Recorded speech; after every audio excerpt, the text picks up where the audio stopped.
combat the mirror, but Rug Delver's sort of fallen out of favor, actually.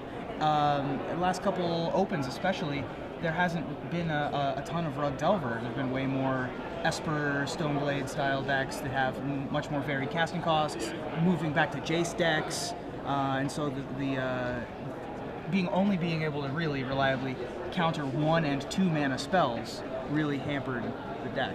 All right. So you're seeing the champ on the left. Yep, the champion from this morning there on the left, Carl Dillahay, also a former Nationals top 8 competitor. Kenny Castor on the right finished second place at the Grand Prix in Indianapolis earlier in the year. That was this year, correct? When he lost to Tom Martell in the finals. Okay, yep. With Rug Delver, as a matter of fact.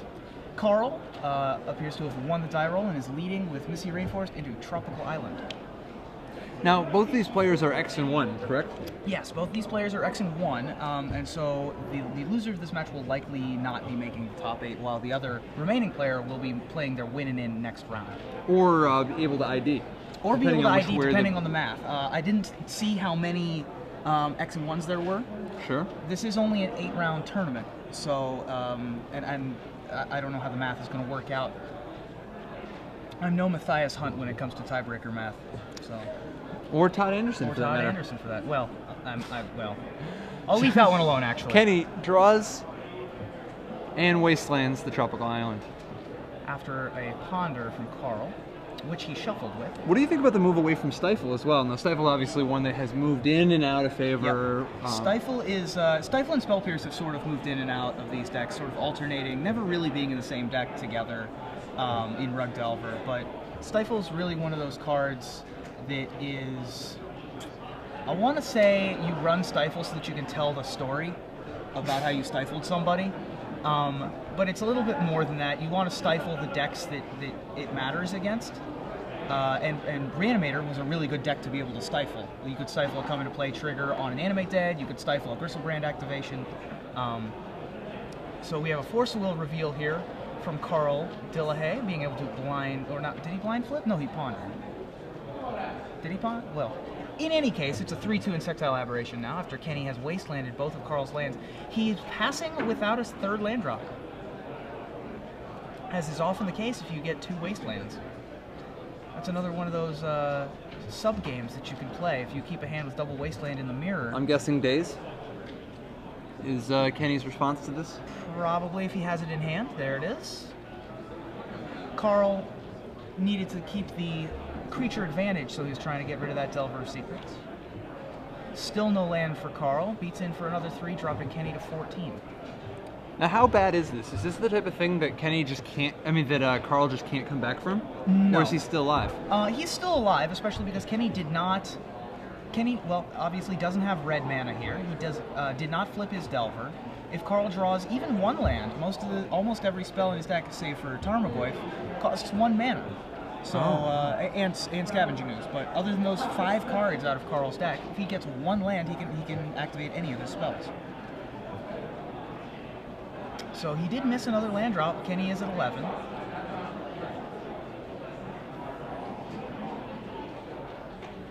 This possibly could be digging for a red mana source, because he does have a land in hand, but it isn't. It's another tropical island. So he might be looking for a red to be able to take down the human insect on the other side of the table.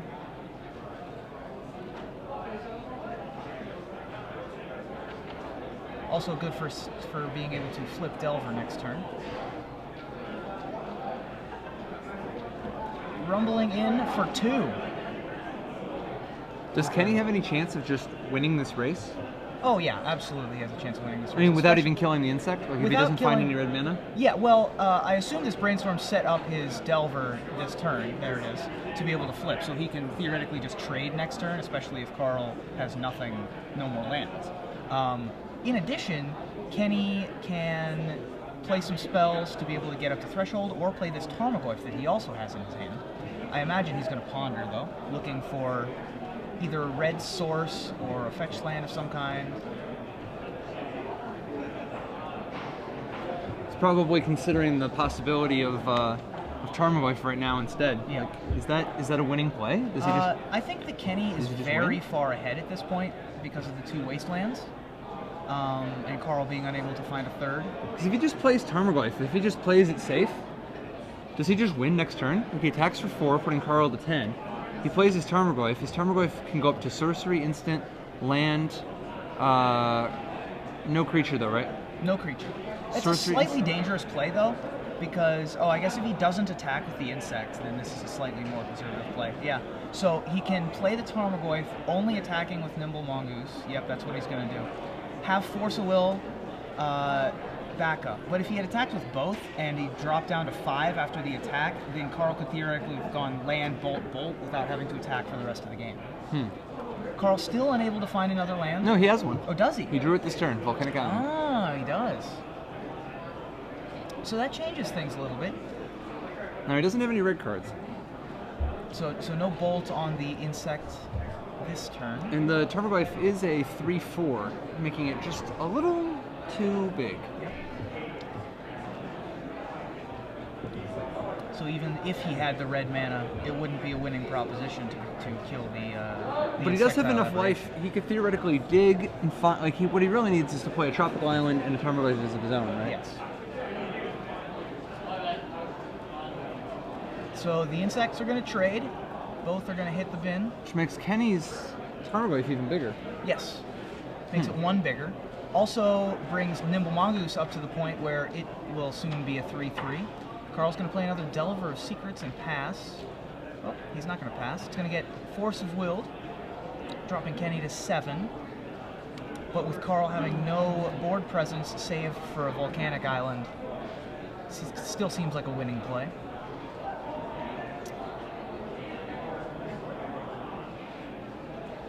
Looking for red mana, presumably. If he has a red mana, well, it's going to be 2 turns regardless of whether he finds a red mana or not. Because he's probably, if he grows the Mongoose again. Well, he already has. The Ponder is the 7th card. Oh, is it? Ah, it is. Yes. So he's attacking for 7 this turn. Yeah. So that would leave Carl at 6. So even if he finds a bolt, it would still be he would still have to untap next turn. Or if he finds the Scalding Tarn. Now the which he advantage did. here is, of course, now even if Carl plays a Tarmogoyf this turn, the Bolt plus Mongoose is good for 6. Yes. And this is probably going to be all she wrote. Yep. I'm going to go That's on to the game 2. End of the game. So Kenny Castor is going to win game 1 against Carl Dillahay. If you're just joining us, my name is Ruben Bressler. I'm here with Patrick Chapin. We are in round 7 of 8 here at Star City Games Buffalo, hashtag SCGNY. If you want to join in the conversation on Twitter, or you can tweet at us at SCG Live. We are watching a Rug Delver mirror this round. Definitely capable of some real good games. That one, a little less interactive, That one's a but little less interactive. But Kenny- that just is the power of Wasteland. I mean, sometimes you're going to get some free wins that way, and Exactly sometimes right. you're going to get some automatic losses as a result of playing with only 18 lands. Yeah, exactly. I don't know, is it 12, 18, and yep, both players are playing 18 lands. So looking at the sideboards, I see Kenny has a Life from the Loam, which will almost certainly come in this matchup because the mana can be such a huge deal. He's also got one Scavenging Ooze to be able to bring in to fight off opposing creatures, and the Force Submerge. It can break out open the Tarmogoyf mirror. Yes, it can. And Force Submerge also for Kenny. Yeah, both players, I believe. Carl only has 3 Submerge. The Submerge, a very, very powerful weapon here. Yes. Red Elemental Blast, another nice one. Yeah, Carl has Red Elemental Blast, Kenny has Pyro Blast. Now, one of them's better than the other one, and I forget which one it is and why. I Well, think it's there are 'cause you differences. can- There's differences. Like, for instance, if you think your opponent's playing Skulking Ghost, then Pyroblast is good. If you think your opponent's playing Phantasmal Image. Storm Seeker, I guess Phantasmal Image isn't a good example, but sure. Phantasmal Image is actually a good example. Is it? It changes color, right? Oh, it does. Yeah. Okay. Yeah, that's actually one of the best possible reasons I've heard. Like, it's not nearly as silly as Skulking Ghost. Yeah. Or Gossamer Phantasm. One of the reasons people like Red Elemental Blast is because it's not misdirected as easily. However, you can usually Red Blast misdirection is always a dicey one for that anyway. For the most part, it's usually not worth the amount of time and energy people put into it. I say play with whichever one you have a black border of, and run it. Nice. So, what do you think about Carl's Gilded Drake in the sideboard? Usually it's reserved for Reanimator, but it can also steal a 5/6 Tarmogoyf, and the Tarmogoyf battle ends up usually being the final game of the sub-games. I mean, it's good with Vapor Snag. Yeah. It is good with Vapor Snag. But I don't know, it's just such a dicey, like... That's just too much, you think? Yeah, if your opponent submerges too far. Well, you're both going to have a million submerges, and if your opponent submerges their own guy, now what have you accomplished? So I don't think I would Gilded Drake here. So what are the cards you take out in the Rug Mirror? I see Forked Bolt might come out for Kenny. Spell Snare might come out for Kenny, since the only thing that it can reliably counter is a Tarmogoyf or a Scavenging Ooze, I guess. And it's tricky, because Tarmogoyf's like the best card. Yeah. I mean, and Spell I don't like Force of Will. You really? But I don't know. So do you take out Force of Will? I don't know. I don't know anything about this matchup. I don't know anything about this What matchup. I do know is that in matchups matchups like this, I often don't like Force of Will. I like trimming down on the number of Force of Wills, because you're just running all your cards into each other anyway. Him to Turocking yourself is not always a winning formula. Right. None of the battles are even important. Leading off with a Delver of Secrets for Carl. You know, this is one of the decks that, because the margins are so slim, the best players tend to like it because the games are very exciting. But they can also steer the game in the direction that they choose. And so they can make games seem different, even if the games always look very similar, like you're brainstorming and pondering and casting the same creatures. But the games can sort of turn in different directions. What did you think of Kenny there? He did not crack his Misty Rainforest to cast a Delver of Secrets or a Ponder that was in his hand. It's his only land, and it seems that he wanted to have... Like, he didn't want to be stuck in a situation where he got wastelanded and could not cast a spell. Yep, that could be. Also, is he playing around Daze? He might be playing around Daze. If you play around Daze, then Daze becomes a completely blank card. You know, and it's only good in the on the draw, really. I imagine Kenny cut some number of Daze, actually, now that I think about it.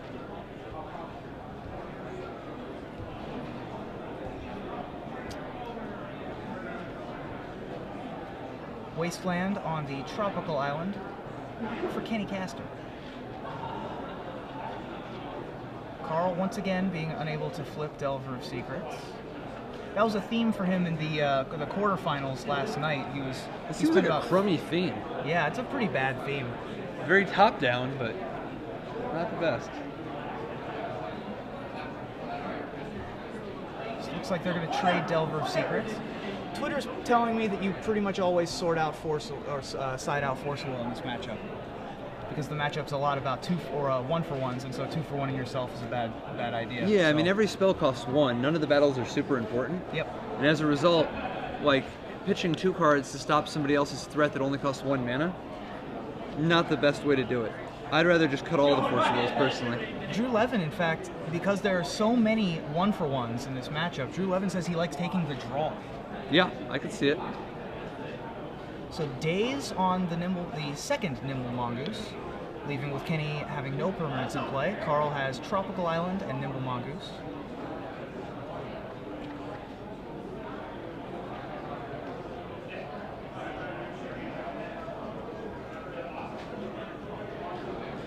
Kenny, pondering. Both players with just a single Tropical Island, although Carl has a Nimble Mongoose to Kenny's Ponder on the stack. Yep. It looks like Carl has 4 cards in his graveyard.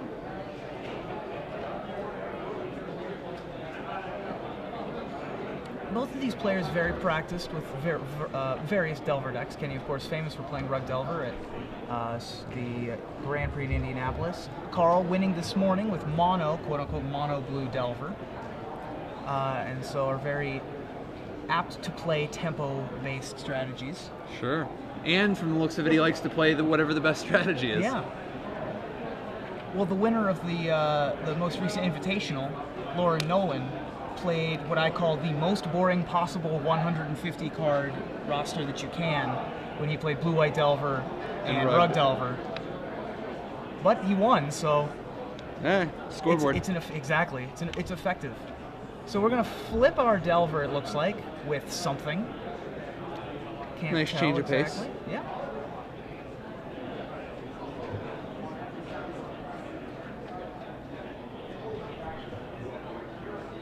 And Submerge on Delver of Secrets.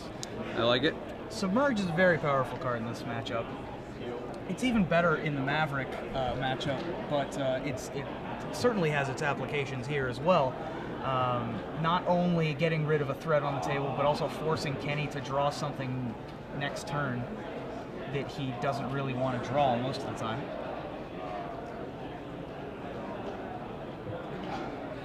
Rumbling in for 4 damage, sending Kenny to 12. Carl's at 19. Kenny says he wants that Delver of Secrets, as a matter of fact, and then he'll pass. Deciding not to shuffle away with Misty Rainforest. There's a shot of Carl Dillahay, Syracuse native, playing here in Buffalo. He spent a couple years moving to different... Oh, a second Submerge, jeez. He spent a couple of years moving around the country. I believe he was in Florida at one point. I remember playing against him during Lorwyn Block PTQ season in Ohio. And he lived around the... I want to say the Akron area. I'm not sure, though. He lived in Ohio, and I remember playing against him several times. And that's Threshold for Carl Dillahay. Nimble Mongoose becoming a 3-3. Kenny's life total dropping precariously low at this point, right? Yeah, if he attacks here and Kenny has no responses, Kenny will drop down to 6. I believe Carl has a Lightning Bolt in hand. And if Kenny wants to ever activate this fetch land, that puts Kenny at a virtual 2 life.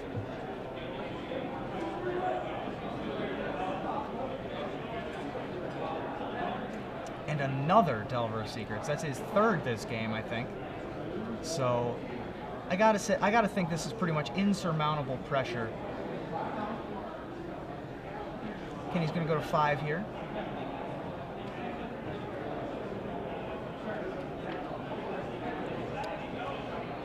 Game 1 showcasing the power of Wasteland. This one, I think, showcasing the power of Submerge in sideboarded games. So does he need to brainstorm and find multiple Submerges? Is that what's happening right here? You know, I guess that's the case. Oh, well, Spell Pierce is going to put a stop to that. Now, Kenny could Daze if he so chooses. He does not have another land in hand, so being able to replay the land that he would bring back with Daze would not be terrible. So he's going to be able to resolve the Brainstorm. Finds another Daze, Ponder, and Volcanic Island. What's he looking for here? Just cheap interaction, I don't know. like Submerge and Lightning Bolt. The problem is, of course, that Mongoose has got him dead in 2 hits anyway. Well, he's going to play Tarmogoyf here, I would think. Yep, there's Tarmogoyf. So the Tarmogoyf can hold off the Mongoose. A couple Submerges. If he flips this Delver Secrets, it's game over, and I believe that it's game over anyway. Oh, he flipped something. So all right, so we're on to game 3. The power of Submerge. Yep, there you go. I've never really liked Rug Delver personally.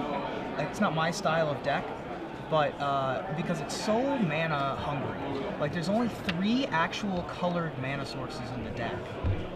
3 Volcanic Island, 3 Tropical Island for Kenny, and 4 Tropical Island, 3 Volcanic Island for Carl.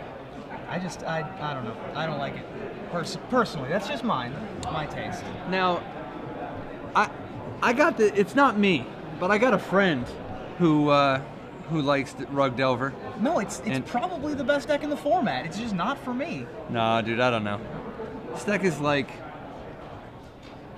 good, Yeah, but I don't know if it's great. No, it's not. It certainly isn't great, but it's a deck that really good players like because it's 50% against the field. Oh yeah. And as a good player who's confident in themselves, if you play a deck that's 50% against the field, all those little margins can lead up to winning pretty much any game. You have a chance in any matchup and a chance in any game. What about Tom Martell style Esper? That's another one. Where are the Lingering Souls at? Well, I always say that Esper Stoneblade is like 45% against the field, as opposed to Rug Delver that's 50% against the field. So I'm not the one to ask about that. But yeah, the Lingering Souls really sort of disappeared from Legacy. Even the Esper Stoneblade decks aren't really 100. Not 100% of them are running Lingering Souls. They're pretty much just running black for maybe discard like a little spells, discard or graveyard. A little discard, maybe a little graveyard hate, maybe a Vindicate. Something like that, but a lot of them aren't even running Lingering Souls. Dude, why don't we bring it back? Why don't you and I bring Vindicate back? We bring the 4, like people playing like just 4 Vindicates in their deck. I like it. Why isn't Vindicate just like, isn't that card just awesome? I want a Snapcaster Mage of Vindicate. Yes. That sounds like a fun time. It's a little vulnerable to Spell Pierce, but what isn't? Sure. I guess if we're giving our opponent Spell Pierce on turn 5, then that's not the greatest thing in the world. But on turn 5? Because we're Snapcaster and Vindicate. Oh yeah, sure. Or if we're playing around Spell Pierce, we're casting it on turn 5. So what do you think? What do you make of these Vapor Snags? Is this a trend? Is this a trend that you think is going to catch on? Yeah, I think so. I like Vapor Snag a lot. Just like in Standard, where Unsummon isn't good enough, but Vapor Snag is. The 1 extra life is just relevant enough that it matters. I actually saw Vapor Snags in a Merfolk list either a week or 2 ago that I thought were very good in that deck as well, because I thought that it put the Merfolk deck a little bit over the top of the Maverick decks, whereas I thought it was the other way around without the inclusion of Vapor Snag, because Knight of the Reliquary is so big but doesn't come down until turn 3. I think that Vapor Snag has a chance to be a card in Legacy, which is very surprising considering pretty much nobody saw it coming. Like, it was very unheralded when it was released. I've heard people from Wizards say that they didn't think about it when they were testing their blue-white Delver decks. That was not in their lists, I should say. Kenny's going to lead off with Tropical Island off of a Misty Rainforest in Game 3. And Nimble Mongoose. I think Nimble Mongoose is probably the best of the 3 creatures, of the more commonly played 3 creatures in the Rug mirror. What do you think about no Snapcaster Mages anymore? Nobody plays them in Rug anymore, right? Yeah, well, the thing about Rug is that it's so mana hungry, as we were discussing earlier. It only has 6 colored mana sources and 4 wastelands that are likely not staying in play very long. That you can't really ever Snapcast even a Lightning Bolt reliably.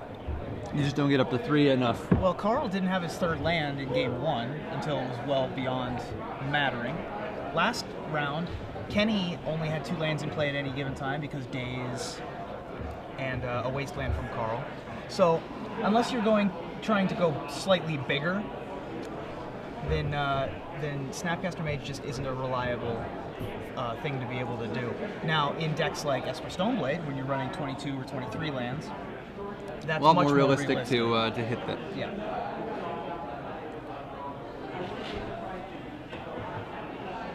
And also in those decks, you're snapcasting back much more bigger impact spells, whereas Rug Delver, it's the critical mass of spells that matter.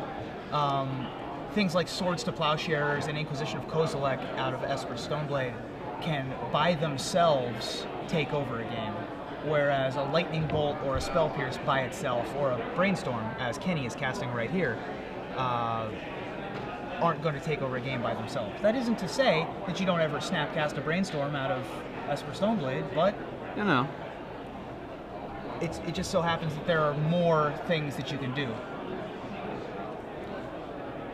So what is it that both players are doing right now? They've each got Nimble Mongoose, and they're both obviously looking to just manipulate their library, but what are they trying to set up? I mean, it seems like it's a real tempo struggle, but are they is Tarmogoyf the key card you're looking for? Tarmogoyf is usually the key card you're looking for because even though Nimble Mongoose is very important, as both players have one, it gets too small When somebody plays a Tarmogoyf. You know, Sure. You bring out a knife, that's pretty scary, but then a couple turns later somebody brings a gun, and it's not as scary anymore. It's still a little scary, especially if they have a knife and a gun. Sure. Like if you have a Nimble Mongoose and Or a gun that Tarmogoyf. shoots knives. Right.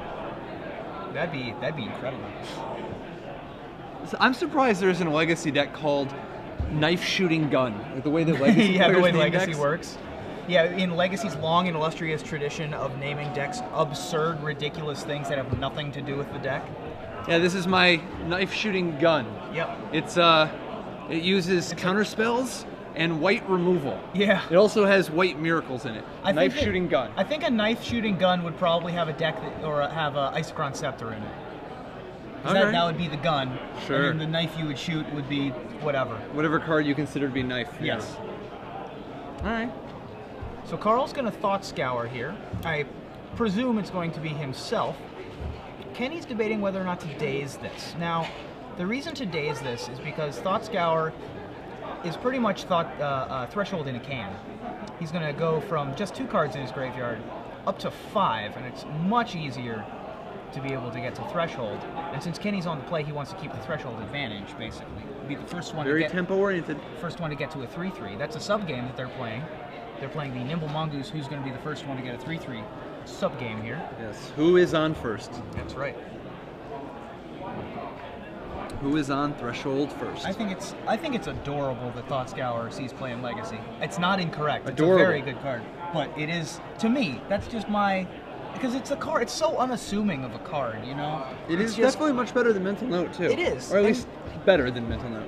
I mean, Mental Note saw its day in the sun, and it was played in Canadian Threshold decks. Player of the Year Owen Turnwald had to face it in the finals.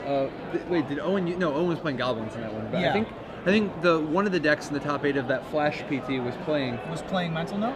Yeah. That wouldn't surprise me. That card's pretty good.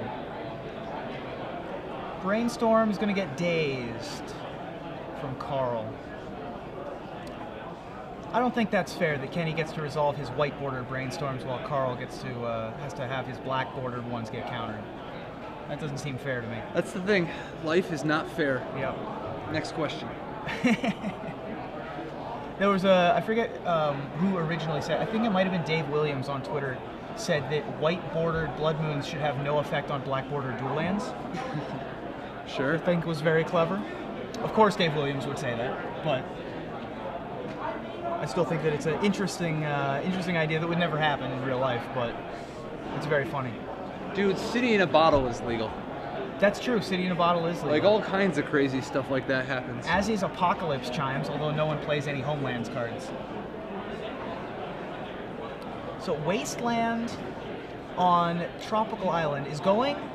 The good news for Carl is that now he has Threshold. The bad news is, so does Kenny, and now he has no lands. So these 3/3s are going to trade. So that thus endeth the Nimble Mongoose subgame.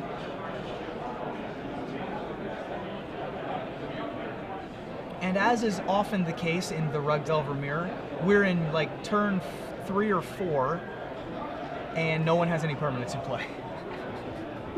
They've just all traded. You know, Yeah, it's a game of attrition, really. Absolutely. But both players' life totals dipping Slightly. into the sub-19s. Jeez. Kenny's going to play Volcanic Island and pass. Carl's going to have no land yet again. And so Wasteland Kenny, is a cruel, cruel mistress. that's true. Kenny's going to have 2 lands before Carl's going to have any. Brainstorm here is going to find Ponder, land, and Fetch land. Thought Scour, I think, is the third card. Already with Daze in hand. And a second Ponder.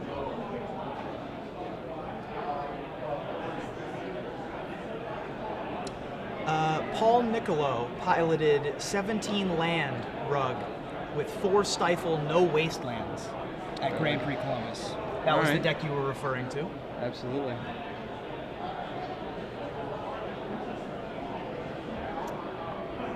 Kenny's going to find Tropical Island here, presumably to play another green creature, or to play one of his many cantrips in hand. One of the big advantages of the Nimble Mongoose is the ability to sidestep this entire submerged subgame, right? Yes. Yeah, that's why Nimble Mongoose is one of the more important creatures in the matchup if you can get up to it and not have your opponent find one.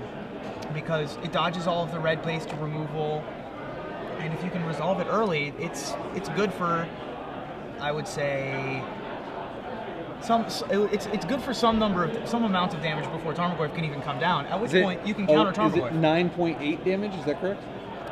I don't think 9.8 damage is possible. I could be wrong. Dude, I'm sure there's some little girl math. There's little girl math, I believe, that you can get to 9.8. The exact combos. You have to if you hit your opponent with little girl 17 times and then cast Beacon of Immortality on your opponent. No, that doesn't work. That's backwards. They need to lose half their life and be at a half of some kind. Then we'll work on the math. We'll figure that one out. Kenny is going to Thought Scour. He finds the life from the loam, which is very interesting. He does have a wasteland in his graveyard. So, even though Carl managed to find a land, he has nothing to play with it, or chooses not to play anything with it. Dude, perhaps. Unhinged doesn't even work right anymore. Now that there's no mana burn, yeah. All those cards that get like tap to give yourself 1.5 mana, sure, don't mind if I do. Yep. And then just burn for a half a mana. One of the better cards I've played with in cubes is City of Ass. Yes. Which taps to add 1.5. Yeah. Because you can play it on turn 1 and then condescend for 1.5 on turn 2. So that's a fun one. Your opponent almost always flips the table when that happens. So Kenny is going to Life from the Loam here. Carl is going to Spell Pierce that. And Kenny is going to Daze the Spell Pierce. And Daze from Carl. It's going to end that. Although Kenny's probably just going to get it right back next turn. Gotta tell you, at the Grand Prix, I was messing around with a land tax deck. Yeah. And I had the pleasure of playing against one of these Rug Delver decks. Let me just tell you, if you are playing a land tax deck and your opponent is playing Rug Delver, do not have any aspirations of activating land tax. Yeah. These guys never have any land in play. No one has any land in play, exactly. Like Daze, Wasteland. The fact that every card in the deck costs 1. Right. That's pretty absurd. So Life from the Loam is going to get Spell Pierced again. But it's only temporary. I mean, this is just a temporary reprieve. Carl needs to get some pressure down pretty quickly or he's going to succumb to the Life of the Loam Wasteland lock. Yep. As you so rightly pointed out, very few colored sources in his entire deck. Yep. It does not take many Wastelands before it is a wrap. So Carl's able to get a Nimble Mongoose into play now. Kenny is going to Life from the Loam. This time it will resolve, and it will get back some lands for him, including a Wasteland. Two wastelands and a tropical. Carl's going to get wasted. So it's not in a good way. Up to this Nimble Mongoose to do most of the heavy lifting. Yep, and he's going to drop Kenny to 14. Now it is a 5-turn clock, which is not insignificant. That's true, and Kenny only has 4 Tarmogoyf, 4 Nimble Mongoose, 4 Delver Secrets as answers now, because obviously you can't get hit by burn spells because it's a Shroud creature. Yeah. And he's already got one of his Nimble Mongooses in the graveyard. So, you know. So Carl's just playing out his land despite his opponent having a Wasteland. Yeah, that's Is this a signal that he just wants to go bolt you, taste it? I think so. I think that's probably what's happening. Or there's a Delver. Oh, Delver. He's committing even more. He wants to get as much pressure down as he can. Well, with totally reasonable. With his opponent now having the Life from the Loam advantage, he needs to put as much pressure on the board as he possibly can. The problem is, Kenny has a Tarmogoyf, it looks like, to me, and he also has Forked Bolt, which is going to deal 1 to Carl and 1 to the Delver of Secrets, before it can flip into a 3/2 Flying Wild Nacatl. 3 more damage into Kenny, although things are not looking good for Carl. Yeah, he misses another land drop. The clock is at 4. Now, one interesting little twist here. If Carl doesn't find an island, he can't submerge this Tarmogoyf. Ah, yeah, that's true. Wow. And he has no basics in his deck, right? Does he has Submerge in hand. I think I just saw it flip past it. And he has no basics. Wow. So Ponder from Kenny Castor. I don't know why people don't like watching this. This is actually very interactive Magic. This is very skill-intensive Magic. I hear a lot of people complain about watching Rug on camera, and I think it's very, very fascinating. Delver of any kind, people don't like watching on camera. I think it's just because Delver's good. branding. I think it's poor branding on the part of the Delver Secrets lobby. Delver needs to get better, a better PR marketing. Yeah, they got to hire the madmen. You telling me Don Draper couldn't sell Delver? Oh, absolutely. Don Draper could sell anything. Deciding how big Tarmogoyf is. Creature, sorcery, instant land. Oh, Kenny says taste it. Yep. He's going to rumble in because he's got a Nimble Mongoose of his own in hand. This is a real bad spot for Carl. This is real bad for Carl. Kenny now with 4 lands in play. The most of any Rug Delver player in the history of the format. Carl's going to rumble in, putting Kenny to 8. Kenny choosing not to block. He's in full-on race mode now that he's got more than twice as much power in play as Carl.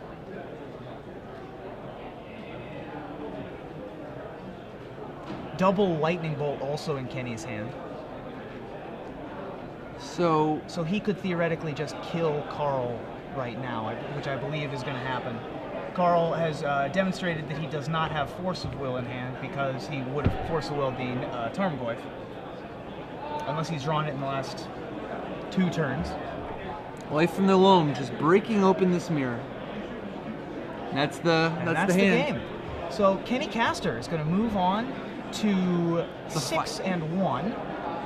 Carl Dillahay is going to drop to 5 and 2, probably knocking him out for being in contention to go back to back Jerry Thompson style. But Kenny's still very much alive. Well played match. It was definitely exciting. It's unfortunate that Carl got locked out on mana in game 1. Game 2, at least Kenny had set up the Life from the Loam, and that was very clearly part of his sideboard plan. Yep. I mean, Carl doesn't actually have Life from the Loam in his sideboard either.